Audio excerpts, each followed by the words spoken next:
یا رسول اللہ صلی اللہ علیہ وسلم، کیا آج سے سونا چاندی پہننا حرام ہو گیا ہے؟ کیا ہمارے لیے ناجائز ہو گیا ہے؟ نبی پاک صلی اللہ علیہ وسلم نے فرمایا نہیں، زینت تو تمہارے ہی لیے ہے۔ کہا وہ جتنے آئے تھے وہ اسی کی عبادت کرتے تھے، اس لیے میں نے کہا کہ تمہارا خدا میرے پاؤں کے نیچے ہوتا ہے۔ وہ خواہشات کے پجاری ہیں، میں نے اللہ نہیں کہا، اللہ رب العزت وہ قادر مطلق ہے۔ میں نے کہا جس کی تم عبادت کرتے ہو، جس کو تم خدا بنائے رکھے ہو، وہ میرے پیروں کے نیچے ہوتا ہے۔ اور حقیقت ہے میرے عزیزوں، جنہوں نے خواہشات کے پیچھے بھاگنا شروع کیا، در حقیقت وہ اپنا خدا بنا چکے ہیں ان کو۔ کیا ایسا نہیں ہوتا ہے کہ جو بندہ ضدی طبیعت کا ہوتا ہے، چاہ لیتا ہے کہ یہ مجھے چاہیے تو چاہیے، یہ مجھے چاہیے تو چاہیے، یہ جو ضد ہے اپنی خواہش کو پوری کرنا، یہاں پر کہا گیا ہے کہ وہ اپنی خواہش کی عبادت کر رہا ہے، اس کے پیچھے بھاگ رہا ہے۔ اسی لیے اللہ کے نبی صلی اللہ تعالیٰ علیہ وسلم کی ایک حدیث میں آپ کو سناؤں۔ حضور اکرم صلی اللہ علیہ وسلم ارشاد فرماتے ہیں، لا یؤمن احدکم حتی یکون ہواہ تبعا لما جئت بہ، تم اس وقت تک پورے مومن نہیں ہو سکتے جب تک کہ اپنی خواہشات کو میری مرضی کے مطابق نہیں بنا دو گے۔ حضور کے قدموں میں لا کر اپنی ہر خواہش کو قربان کرنا ہو، یہ نہیں کہ میری چاہت تو ایسی ہے، میں خواہش ایسی رکھتا ہوں لیکن شریعت ایسا کہتی ہے۔ یہ جب ٹکراؤ آیا تو سمجھ لو کہ تمہارے اندر ایمان آیا ہی نہیں ہے، تم مومن نہیں ہو۔ مومن وہ ہے جہاں دنیا کی ساری خواہشات وہ حضور کے قدموں پر قربان کر دیتا ہے، اس کی اپنی کوئی خواہش نہیں ہوتی۔ اسی لیے میں اکثر یہ کہتا ہوں ان نوجوانوں سے جن کو کچھ نصیحت کی جائے تو وہ کہتے ہیں کہ مولانا ہماری لائف ہے، ہمیں انجوائے کرنے دی جائے۔ یہ ابھی تو ہماری لائف ہے، ہماری اپنی لائف کو ہمیں انجوائے کرنے دیا جائے۔ نادان، کس نے کہا کہ تیری اپنی لائف ہے؟ تیری لائف ہے کہاں؟ زندگی یہ نہیں کسی کی کسی کے لیے، زندگی ہے نبی کی نبی کے لیے، اور نہ سمجھ مرتے ہیں زندگی کے لیے۔ ارے جینا مرنا ہے سب کچھ نبی کے لیے۔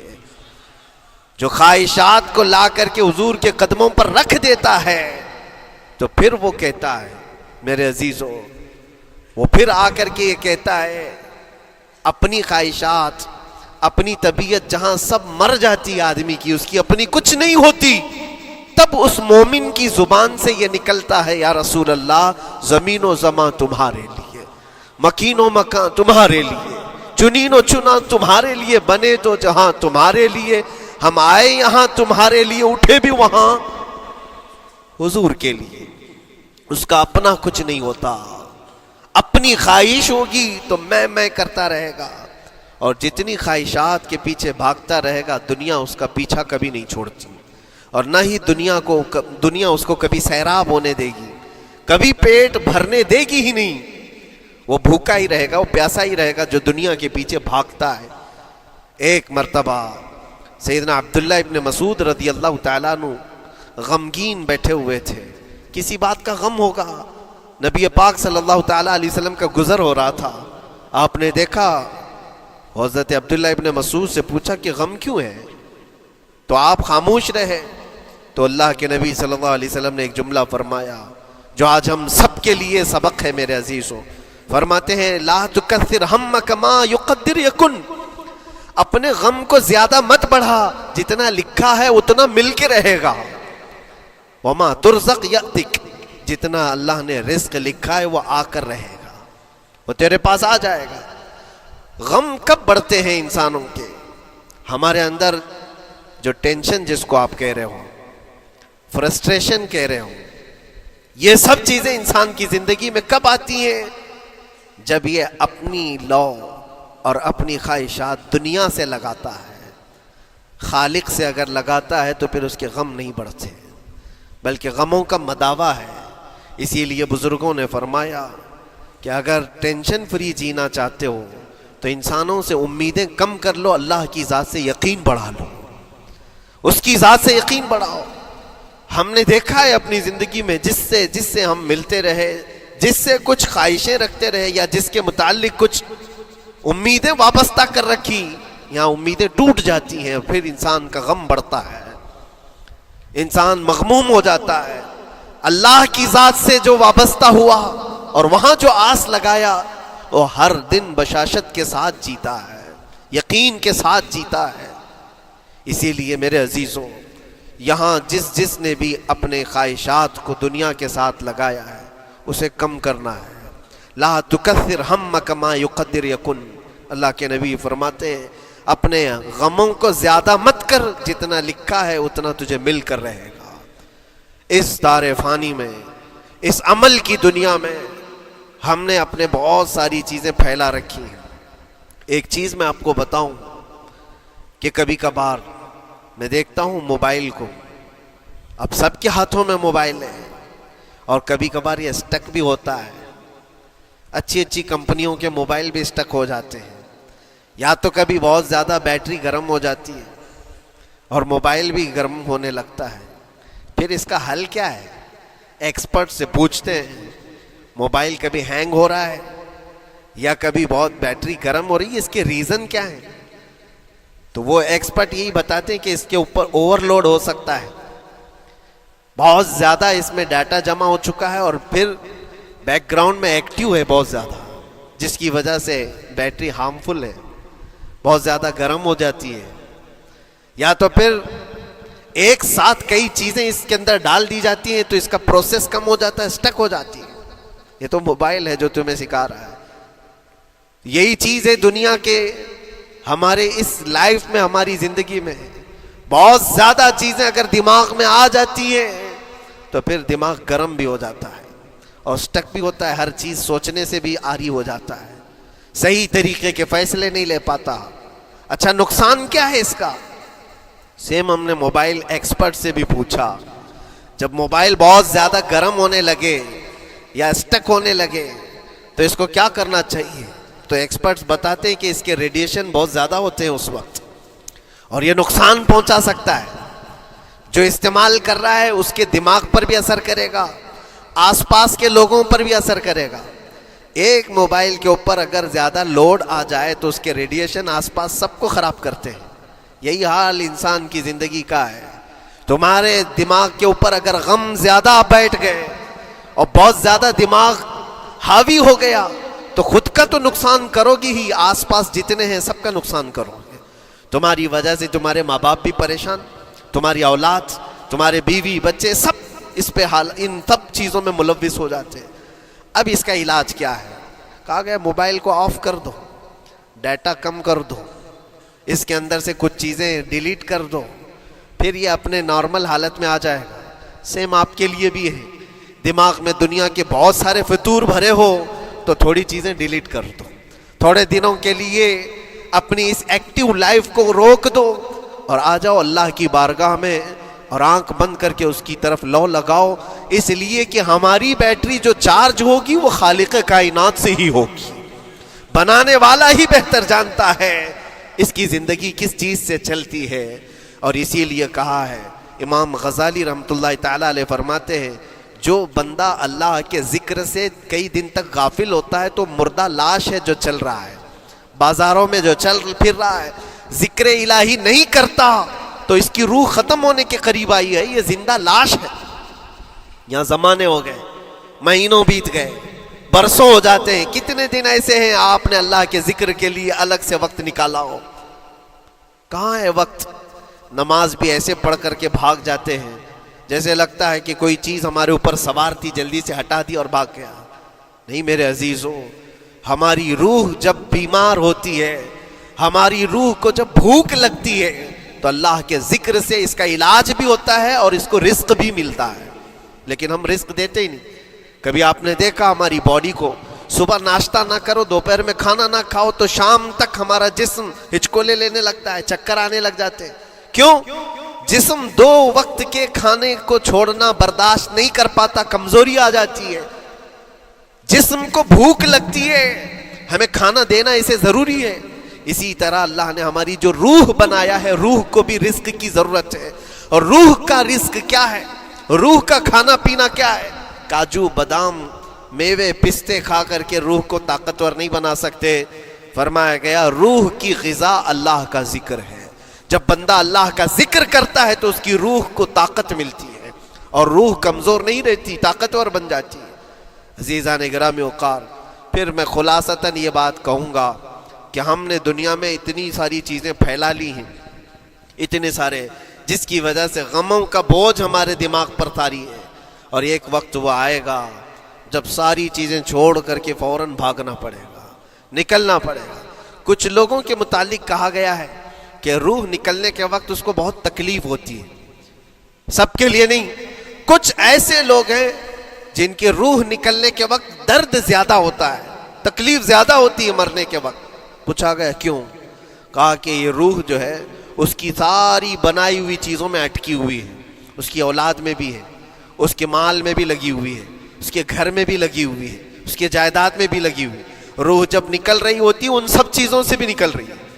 جہاں جہاں اس کی خواہشات لگی ہوئی تھی سب جگہ سے کھینچا جا رہا ہے، تو درد بڑھتا چلا جاتا ہے، تکلیف بڑھتی چلی جاتی ہے. اور پھر وہ جب دیکھ رہا ہوتا ہے خالی ہاتھ جا رہا ہو، تکلیف زیادہ ہوتی.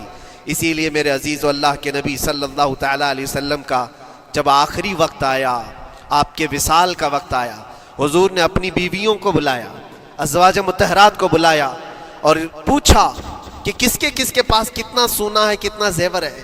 ازواج مطہرات نے کہا میرے پاس اتنا ہے، ان کے پاس اتنا ہے. سب نے اپنے چاندی سونے کے زیورات لا کر پیش کر دیا. حضور پاک صلی اللہ علیہ وسلم نے فرمایا اے میری بیویوں، اے میری ازواج، اگر تم چاہو تو یہ سب اللہ کی راہ میں خیرات کر دو، اللہ کی راہ میں اس کو وقف کر دو، خیرات کر دو. بیویوں نے پوچھا یا رسول اللہ صلی اللہ علیہ وسلم، کیا آج سے سونا چاندی پہننا حرام ہو گیا ہے؟ کیا ہمارے لیے ناجائز ہو گیا ہے؟ نبی پاک صلی اللہ علیہ وسلم نے فرمایا نہیں، زینت تو تمہارے ہی لیے ہے، سونا اور چاندی تمہارے لیے ہے، حرام نہیں ہے، ناجائز نہیں ہے. لیکن میں دیکھ رہا ہوں میری زندگی کا آخری وقت آ گیا، میں رب ذوالجلال کی بارگاہ میں جانے والا ہوں. میں یہ چاہتا ہوں کہ اس حال میں دنیا سے جاؤں کہ میرے گھر میں سونا چاندی کا کوئی ٹکڑا پڑا ہوا نہ ہو اور اللہ کی بارگاہ میں فقیر اٹھایا جاؤ. یہ نبی پاک صلی اللہ تعالیٰ علیہ وسلم کی خواہش ہے کہ میں اللہ کی بارگاہ میں اس حال میں جاؤں کہ میرے گھر میں کوئی چیز رکھی ہوئی نہ ہو، سونا اور چاندی، مال و دولت. کیونکہ میرے عزیزوں اسی سے اندازہ کرو انسان اپنی خواہشات میں اتنا گھر جاتا ہے کہ اس سے نکلنا اس کے لیے مشکل ہوتا ہے. اور روح نکلنے کے وقت یہی تو تکلیف ہوتی ہے کہ کہاں کیا کیا بنایا تھا، کتنا جمع کیا تھا، حساب کرتے کرتے اس کی روح نکل جاتی ہے. ہم نے دیکھا ہے، میں اپنا ایک تجربہ بتاتا ہوں. عمرہ سے ہم واپس آ رہے تھے، 40 لوگوں کا قافلہ تھا. ایئرپورٹ پر پہنچے، بہت تاخیر ہو چکی تھی اور فلائٹ کا وقت بہت کم رہ گیا تھا. اور حاجی لوگ ماشاءاللہ جاتے ہیں تو خوب بھر بھر کر کے سامان بھی لیتے ہیں. کیا کیا سامان تھے سب کے پاس. اور ہمارا بار بار جانا آنا ہوتا ہے، میں کبھی کوئی زیادہ چیزیں رکھتا نہیں. ہم تو آگے نکلے، گروپ پورا تھا اور سارے لوگ سامان لے کر کھڑے تھے. وقت گزرتا گیا، فلائٹ جہاں چیک ان ہو رہا تھا سامان، انہوں نے کہا کہ 25 کلو سے زیادہ کا الاؤڈ نہیں ہے. اور یہاں 40 کلو لے کر بیٹھے ہوئے تھے. میرا تو تھوڑا سا لے لے، تیرا تو تھوڑا سا لے لے، ایک دوسرے کو پیش کر رہے ہیں. 3-4 لوگوں نے تو مجھے پکڑایا کہ آپ کے پاس سامان کم ہے مفتی صاحب، آپ تھوڑا سا ہمارا لے لو. جس کا لے سکتے تھے لے لیا. پھر اس کے بعد 1 گھنٹے سے کم ٹائم بچا تھا، انہوں نے کاؤنٹر کلوز کر دیا. میں نے دیکھا 20 سے 25 حاجی ایسے ہیں جن کا سامان بکھرا ہوا ہے اور کیا لے جا سکتے ہیں ہاتھ میں، وہ بھی 7 کلو 8 کلو اتنا ہی تھا. ان کی خواہشات میں دیکھ رہا تھا. کوئی مسلح اٹھاتا ہے، کوئی کھجور اٹھاتا ہے، کوئی نہیں میرے بچوں کے لیے کھلونے لیا تھا اس کو لے لیتا ہوں. وہ لے لو تو مسلح چھوڑنا پڑتا ہے، یہ لے لو تو کھجور چھوڑنا پڑ جاتا ہے. کسی نہ کسی طرح سے وہ لوگ آخری وقت 2-4 چیزیں لے کر کے نکل رہے تھے اور بکھرا ہوا پورا سامان ایئرپورٹ پر ایسے ہی موجود تھا. 1-2 کلو نہیں، کتنے کلو کا سامان چھوڑ کر کے یوں ہی آنا پڑا. یا تو پھر فلائٹ کے سفر پہ جاؤ یا سامان میں لگے رہو، 2 ہی آپشن تھے. اور کون وہ چھوٹے سامان کے لیے اپنا سفر ملتوی کرتا. واپس آئے، حسرت بھری نگاہوں سے دیکھتے رہے اپنے سامان کو. اور پھر اندر آ کر جب بیٹھے میرے ذہن میں یہ بات گونجنے لگی، یہی حالت ہوتی ہوگی جب انسان دنیا سے جا رہا ہوتا ہے. جب یہاں سے رخصتی کا وقت آتا ہے اور ملک الموت سر پر آ کر کھڑا ہو جاتا ہے. روح نکلنے کے لیے بھی تھوڑا سا وقت باقی ہے، بس منٹوں میں بھی نہیں رہ گیا. جب اس کو نظر آتا ہے اب یہ سوچتا ہے اتنی نمازیں باقی رہ گئی، اتنی زکوٰۃ بھی رہ گئی، حج بھی تھا، اور بھی کچھ چیزیں کسی کے دینے کے باقی تھے، قرضے بھی تھے، کس چیز کی نصیحت کروں، کس چیز کی وصیت کروں. فلاں جگہ ایک گھر خرید کر کے اس کے ڈاکیومنٹ تو وہاں رکھا تھا، بیٹے کو بھی نہیں بتایا، بیٹی کو بھی نہیں بتایا، پتہ نہیں کس کے ہاتھ لگ جائے گا. یہ خواہشات گھومتی رہتی ہے، وہ کسی کو بتا بھی نہیں پاتا. ادھر ملک الموت روح نکال کر نکل پڑتے. یہ انسان کی شارٹ لائف ہے، مختصر سی زندگی ہے جہاں یہ خواہشات دھری کی دھری رہ جاتی ہیں. اسی لیے شیخ سعدی نے بہت اچھی بات فرمائی. ایک بادشاہ نے اعلان کیا تھا اپنے وزیروں میں سے ایک کو، اس سے بہت خوش ہوا اور کہا جا آج تجھے میں اتنی جائیداد دوں گا، اتنی زمین، اتنی پراپرٹی دوں گا جتنا تو اپنے ہاتھ میں ایک لکڑی لے کر گھیر دے گا، جتنی زمین تو گھیرے گا اتنی تیرے نام لکھ دوں گا. لیکن اس کے لیے ایک شرط ہے، صبح یہ لکڑی لے کر تو راؤنڈ مارنا اور اتنا گول سرکل بنانا سورج ڈوبنے سے پہلے تک، جتنی زمین گھیر لے گا وہ پوری تیرے نام پر. اس نے سوچا کہ اتنی بڑی زمین میں گھیر سکتا ہوں ایک پورے دن. میاں ممبئی والے اچھی طرح جانتے ہیں 4x4 کی جگہ مل جائے تو یہاں کتنی بڑی غنیمت ہوتی. اور اس بندے کو بادشاہ نے کہا لکڑی ہاتھ میں لے لے اور لکیر کھینچ، شام ہونے سے پہلے جتنا کرے گا پورا تیرے نام پر.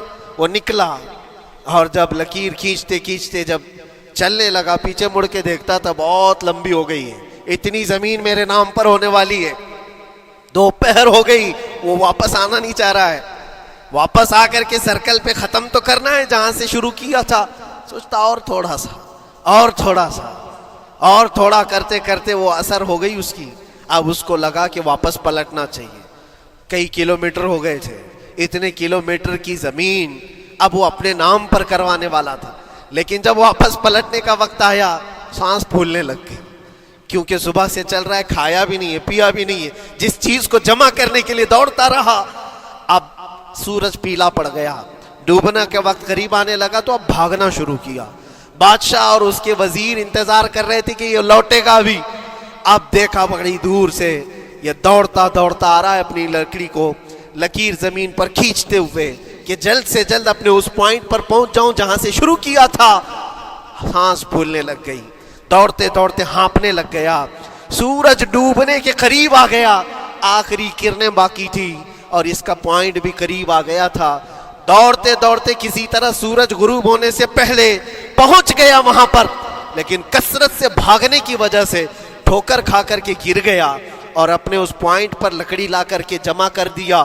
بہت بڑا سرکل، بہت بڑی لکیر کھینچا تھا، لیکن ایسا گرا کہ دوبارہ اٹھ نہیں سکا. جب سپاہی اٹھانے کو آئے تو اس کی موت ہو چکی تھی، اس کی روح نکل چکی تھی. اتنا دوڑا تھا اس کی روح نکل گئی. بادشاہ نے کہا اس نے صبح سے لے کر شام تک اپنے نام جائیداد کرنے کے لیے اتنی دوڑ لگائی، بہت لمبی لکیر کھینچا، اتنی بڑی پراپرٹیز کے نام پر ہوتی. لیکن عقل مند دانشور تھا بادشاہ، اس نے کہا جہاں یہ گرا ہے وہیں اس کو دفن کرو. اور اس کے بعد اس کی قبر پر لکھا گیا تھا کہ اس کو ضرورت اتنے 2 گز زمین کی تھی، دوڑتا کتنا لمبا رہا، صبح سے شام تک اتنی لمبی لکیر کھینچ لیا. لیکن سونے کے لیے اس کو جو جگہ چاہیے تھی وہ بس اتنی ہی سی تھی، وہ 6 فٹ کی جگہ. عزیزان گرامی، یہ ایک زندگی کے کسی کا حادثہ ہو سکتا ہے، لیکن میں نے دیکھا ہے کہ تقریباً سب کی لائف میں یہی ہے. ہم اپنی خواہشات کے پیچھے اتنی تیز دوڑتے رہتے ہیں، لیکن جس چیز کی ہمیں ضرورت ہے اس کی طرف ایک بار بھی نظر نہیں کرتے. کون سی چیز ہے جس کی ہمیں ضرورت ہے؟ وہ ہمیشہ کی زندگی آخرت کے لیے جو چیز چاہیے وہ اللہ کا ذکر ہے، وہ رب ذوالجلال کی ذات پر یقین اور توکل ہے. آج اللہ نے صحت و سلامتی کے ساتھ زندگی دی ہے تو وقت نکالو اور بارگاہ رب العزت میں آ جاؤ. میرے عزیزوں، آخری بات عرض کرتا ہوں، خواہشات جہاں ختم ہونی چاہیے وہ کیسی ہے؟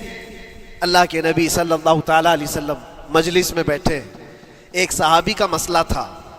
ایک صحابی کا مسئلہ ایسا تھا کہ وہ صبح جلدی دوڑ کر کے چلے جاتے تھے. صحابہ نے ان کی شکایت کی کہ یہ فجر میں اتنی جلدی چلے جاتے ہیں کہ کسی سے ملتے ہی نہیں. حضور نے پوچھا کہ وجہ کیا ہے. ان سے پوچھا گیا تو انہوں نے کہا یا رسول اللہ صلی اللہ علیہ وسلم میرا گھر ایک یہودی کے گھر سے لگا ہوا ہے اور یہودی کے گھر پہ ایک کھجور کا درخت ہے جس کی شاخیں میری آنگن میں بھی آتی ہیں اور پکی کھجوریں صبح صبح میرے آنگن میں گر جاتی ہیں. میں اس لیے جلدی دوڑ کر کے جاتا ہوں میرے بچے اٹھنے سے پہلے وہ کھجوریں جمع کر کے میں اس یہودی کو دے دوں کہ کہیں انجانے میں میرا کوئی بچہ وہ کھجور کھا نہ لے. ہمارے لیے وہ حلال نہیں ہے. یہ صحابی رسول کا عمل تھا. اللہ کے نبی صلی اللہ علیہ وسلم نے فرمایا اپنے بچوں کو حلال کھلانے کے لیے اتنی فکر. عزیزان گرامی وقار اب سنیے, یہ تو حالات ایسے ہو گئے یہاں بڑے بڑے درخت ہی نگل گئے, کھجور تو چھوڑے ڈکار بھی نہیں. حرام چیزوں کے اوپر تو کئی لوگوں کی زندگیاں آباد. خیر, حضور پاک صلی اللہ علیہ وسلم نے ان کا مسئلہ دیکھ کر کے, ان کی تکلیف کو دیکھ کر کے اپنے صحابہ میں اعلان کیا کوئی ہے جو اس یہودی کا درخت خرید کر کے میرے اس صحابی کو دے دے, میں اسے جنت میں پورا باغیچہ عطا کروں, جنت میں پورا باغ اسے عطا کروں. صحابہ ظاہر سی بات ہے ایک بار حضور نے فرمایا تو پھر اس کو حاصل کرنے کے لیے ایسی دوڑ لگتی تھی. سب گئے میں حاصل کر لوں, میں حاصل کر لوں. اب اس یہودی کو منانا تھا کہ تو ایک درخت جو ہے اپنے پڑوسی کو بیچ دے, آنگن میں اس کے ہے, بیچ دے. اب اس کو لگا کہ ان لوگوں کی ضرورت ہے, مجبوری ہے, تو وہ بھی اکڑ کر بیٹھا کہ مجھے بیچنا نہیں, مجھے دینا نہیں. اب سنیے میرے عزیزوں, مدینے میں ایک صحابی ہیں ابو دحداح. اللہ اکبر, کبھی میں پڑھتا ہوں تو حیرت ہوتی ہے. ابو دحداح مدینے کے اس صحابی کا نام ہے جن کا باغیچہ پورے مدینے میں سب سے مشہور ہے. ان کی کھجوریں سب سے مہنگی کھجوریں. اوالی مدینہ آج بھی مشہور ہے, جہاں کی اجوا کھجوریں بہت پسند کی جاتی ہیں. ابو دحداح کا باغیچہ بنا ہوا تھا, بڑا خوبصورت تھا. لوگ مثال دیتے تھے, تعریفیں کیا کرتے تھے, ابو دحداح کا باغیچہ مدینے میں سب سے قیمتی باغیچہ ہے. ابو دحداح حضور کی بارگاہ میں آتے ہیں, کہتے ہیں یا رسول اللہ صلی اللہ علیہ وسلم اگر میں اس ایک درخت کو خرید کر کے وقف کر دوں تو کیا میرے آقا مجھے بھی ملے گا جنت میں؟ اللہ کے نبی نے فرمایا جو میں نے وعدہ کیا ہے وہ تجھے بھی عطا کیا جائے گا. ابو دحداح کہتے ہیں اس یہودی کے پاس سیدھے آتے, کہا کہ تو ایک درخت بیچ دے گا, بدلے میں تجھے بہت اچھی قیمت دیتا ہوں. اس نے کہا کیا دو گے؟ کہا مدینے میں ابو دحداح کا باغیچہ تمہیں پتا ہے؟ اس نے کہا ہاں جانتا ہوں, نام بہت سنا ہوا ہے. کہا وہ پورا باغیچہ اس ایک درخت کے بدلے دے دیا جائے گا, ایک درخت کے بدلے دے دیا جائے گا. اس یہودی نے کہا کیا مذاق کر رہے ہو, یہ کیا مذاق ہے؟ میرے آنگن میں اگے ہوئے ایک درخت کی وجہ سے ابو دحداح کا اتنا قیمتی باغیچہ دے دیا جائے گا, یہ کیسے پاسبل ہے؟ اس صحابی نے کہا اللہ کے نبی کی بات ہے, ہم مذاق نہیں کرتے. ہمارے لیے وہ ایک باغیچہ کیا ایسے 70 باغیچے ہوں, نبی پاک کی بات پر ہم سب عطا کر دیں, سب ہم وقف کر دیں. اس یہودی نے کہا کہ ان کی تو مت ماری گئی ہے مسلمانوں کی, یہ دیکھو اپنے نبی کی بات پر اتنا قیمتی باغیچہ مجھے دینے کو تیار ہے.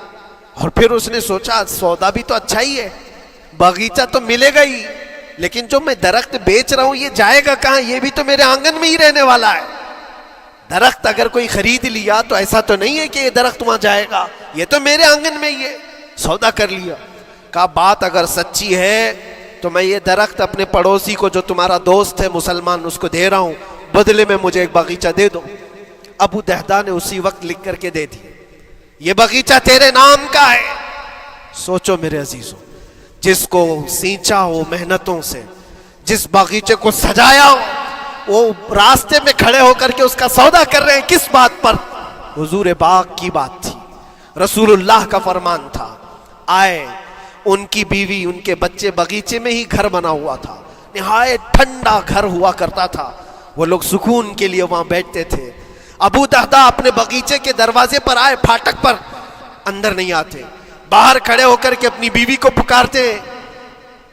دحداح پوچھتی ہے, وہ آواز آتی ہے کیا ہوا اندر کیوں نہیں آتے؟ باہر کھڑے ہو کر ابو دہدا کہتے ہیں بیگم باہر آ جا، یہ باغیچہ بک چکا ہے، اب ہمارا نہیں ہے، سامان لے، بچے لے اور باہر آ جا۔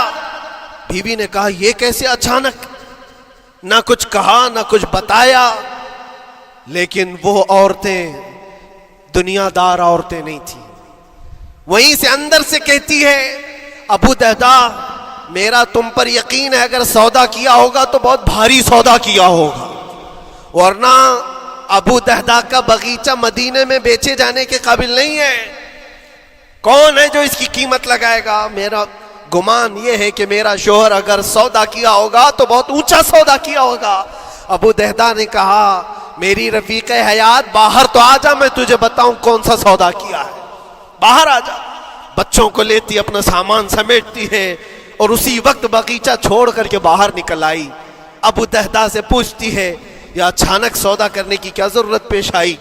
یہ اس طرح سے اچانک تم نے سودا کر لیا اور مجھے باہر بلایا، کیا سودا کیا، کتنے پہ بیچا؟ ابو دہدا نے کہا میرے ہاتھ میں پیسہ تو 1 روپیہ نہیں، 1 درہم نہیں ہے۔ کہا پھر کتنے میں بیچا؟ کہا اندازہ بھی نہیں کر سکتی۔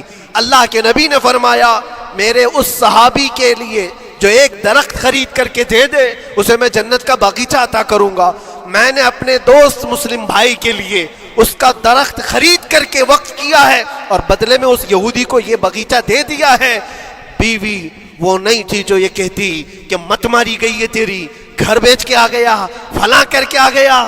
وہ دنیا دار عورت نہیں تھی، ہاتھ اٹھاتی ہے اور سر پر رکھتی ہے اور کہتی ہے ابو دہدا مجھے تمہارے بارے میں یہی یقین تھا، قسم رب ذوالجلال کی اگر وہ یہودی اس باغیچے پر نہیں مانتا تو ہمارے پاس اور جو کچھ تھا سب دے کر کے ہم نبی پاک کی بات پر عمل کر لیتے۔ حضور کی بات تھی، وہ یقین تھا، دنیا دے دیا، خواہشات قربان کر دیا قدم مصطفیٰ پر۔ اسی لیے اقبال نے کہا ہے کہ جو کچھ بھی ہمارے پاس ہے وہ نام مصطفیٰ سے ہے، آبرو ماز نام مصطفیٰ، ہم سب کی عزت و آبرو مصطفیٰ کے نام سے ہے۔ وہاں اپنی خواہشات قربان کر دو، ختم کر دو، اپنے اندر کی جتنی چیزیں ہیں حضور نے فرمایا تو اس کے بعد اپنی طبیعت نہیں، اپنی خواہش نہیں۔ تم اپنے گھر پر سوچتے بیٹھے رہو گے کہ میرا گھر کیسے، میری بیوی کیا بول رہی ہے، میرا باپ کیا بول رہا ہے، میری ماں کیا بول رہی ہے؟ نہیں، وہ صحابہ کی زندگی یہ تھی، دنیا کیا بول رہی ہے اس سے ہمیں مطلب نہیں، میرے مصطفیٰ کیا فرما رہے ہیں۔ اپنی خواہشات وہاں پر۔ حضرت انس بن نزیر ایک صحابی ہیں، وہ حضور صلی اللہ تعالیٰ علیہ وسلم کے بڑے رازدار صحابی تھے، حضور ان کے گھر پر موجود ہے۔ مکہ سے ایک لیٹر آیا، جنگوں کی وہ لوگ تیاری کر رہے تھے، اور انس بن نزیر کون ہے؟ یہ ان کی بیوی جو تھی انس بن نزیر کی، اپنی بیوی سے بہت محبت کرتے تھے، بلکہ عشق کرتے تھے، عشق کرتے تھے اپنی بیوی سے، اور عشق میں ان کی شادی بھی ہے، اپنی بیوی کو بہت چاہتے تھے۔ اب سنو، مصطفیٰ کریم صلی اللہ علیہ وسلم انس بن نزیر کے گھر پر ہے، مکہ سے ایک قاصد آیا اور رازدارانہ طور پر ایک خط دیا، کہا مکہ والے جنگوں کی تیاری کر رہے۔ حضور نے خط کو پڑھوایا اور انس بن نزیر سے کہا انس یہ بات تیرے اور میرے بیچ میں راز ہے، کسی سے نہیں کہنا، جب تک میں نہ کہوں اس خط کا ذکر کسی سے نہ کرنا۔ انس بن نزیر نے کہا اے اللہ کے نبی آپ کا حکم، اس کے بعد میری زبان نہیں کھلے گی۔ خط کو بند کر دیا، رکھ لیا۔ حضور جب تشریف لے گئے گھر سے، ان کی بیوی، ان کی محبوبہ، ان کی رفیق حیات جس کو بہت زیادہ چاہتے تھے آئی، کہا انس رسول اللہ گھر پر آئے تھے، کچھ راز کی بات چل رہی تھی، کیا بات چل رہی تھی؟ انس بن نزیر نے کہا دیکھ میری بیگم، محبت اپنی جگہ پر، وہ میرے مصطفیٰ کا راز، وہ میں نہیں شیئر کر سکتا، وہ نہیں بتا سکتا۔ بیوی ہنس کر کہتی تم نہیں بتاؤ تو کوئی بات نہیں، میں نے تو دیوار کے پیچھے سے سن لیا ہے، مکہ والے جنگوں کی تیاری کر رہے ہیں، خط آ گیا ہے۔ انس بن نزیر نے اپنی بیوی سے اتنی بات سنی، سیدھے جا کر کے گلا پکڑ لیا، گردن کو دبوچ دیا اور کہا اس وقت تک میں تیری گردن نہیں چھوڑوں گا جب تک میرے مصطفیٰ کا فرمان نہ آ جائے۔ گردن پکڑ لیا اس عورت کی جس کو سب سے زیادہ یہ چاہتے تھے، لے آئے حضور کے پاس، کہا یا رسول اللہ معاف کر دیں، آپ کا راز تھا، میں نے تو نہیں بتایا مگر میری بیوی نے دیوار کے پیچھے سے سن لیا اور اس لیے میں اس کی گردن پکڑ کر کے لایا ہوں کہ کہیں میں مجرم نہ بن جاؤں، نبی پاک کا راز افشا کرنے والا میں مجرم نہ بن جاؤں۔ آقا اگر آپ حکم فرمائیں تو میں اس کو ختم کر دوں یا اس کو طلاق دے کر کے آزاد کر دوں، آپ کے فرمان پر میں کامل عمل کر سکوں۔ اللہ کے نبی نے فرمایا انس چھوڑ دے گردن، جس طرح تو ہمارے راز کی حفاظت کرتا ہے یہ میری صحابیہ ہے، یہ بھی میرے راز کی حفاظت کرے گی۔ اس کے بعد ہاتھ چھوڑ دیا اور اپنی بیوی سے کہا کہ دیکھ میری محبت میرا عشق اپنی جگہ پر، بات جب مصطفیٰ کی آئے گی پوری کائنات کو میں چھوڑ دوں گا، میرے مصطفیٰ کی بات کو عمل کروں گا۔ اور اس بیوی نے بھی یہی کہا انس اگر تو مجھے راز بتا دیتا حضور کا، عشق میں ڈوب کر کے محبت میں ڈوب کر کے، تو جو گلا تو نے میرا پکڑا کل میں تیرا گلا پکڑ کر حضور کے پاس لاتی کہ حضور یہ آپ کی غلامی کے قابل نہیں ہے۔ یہ ان کا کمال درجے کا ایمان تھا، اپنی خواہشات کو قربان کر دیا۔ ایک مدینے کی خاتون ایسی ہے سب سے زیادہ حسین و جمیل لڑکی ہے، حضور کے پاس ایک حبشی کالے رنگ کے صحابی ہیں، آئے کہا یا رسول اللہ مجھ سے کوئی شادی نہیں کرتا۔ حضور نے فرمایا کہ جا میں تیری شادی کے لیے ایک جگہ پر پیغام بھیجتا ہوں، اور بھیجا اس لڑکی کے گھر۔ انصاری صحابی کی ایک لڑکی اتنی خوبصورت ہے مدینے میں، ان کے گھر بھیجا۔ یہ تو حبشی قسم کے تھے، یہ ایک پیغام لے کر کے جب آئے، ماں باپ باہر بیٹھے ہوئے ہیں، لڑکی اندر ہے۔ ماں باپ نے دیکھا کیوں آئے ہو؟ کہا میں پیغام لے کر آیا ہوں۔ کس چیز کا؟ آپ کی بیٹی سے نکاح کا۔